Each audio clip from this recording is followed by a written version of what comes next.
కళ్యాణదుర్గం పట్టణంలో స్థానిక పట్టణ పోలీస్ స్టేషన్ ఆవరణలో ఉన్న ఆటో డ్రైవర్లకు డీఎస్పీ రవిబాబు రోడ్డు ప్రమాదాలపై పలు విషయాలను తెలిపారు.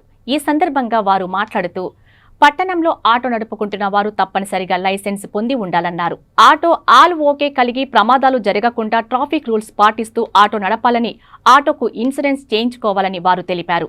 ఈ కార్యక్రమంలో పట్టణ సీఐ వెంకటరమణ, పోలీస్ సిబ్బంది పాల్గొన్నారు.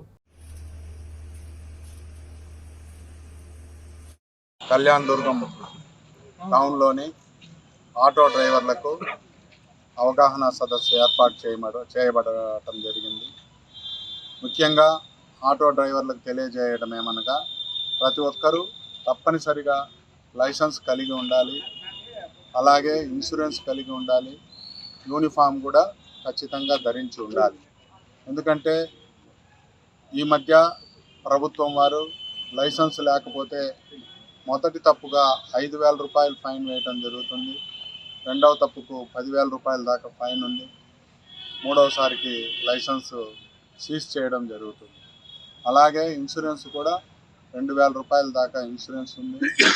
ప్రతి ఒక్క ఆటో డ్రైవర్ కూడా ఖచ్చితంగా వచ్చే 1-2 నెలల్లో లైసెన్సు, ఇన్సూరెన్సు అంతా పొంది ఉండి డ్రైవింగ్ చేయాలనేసి కోరుకుంటున్నాం. అలా కాకపోతే ఖచ్చితంగా కఠినమైన చర్యలు తీసుకుంటాం.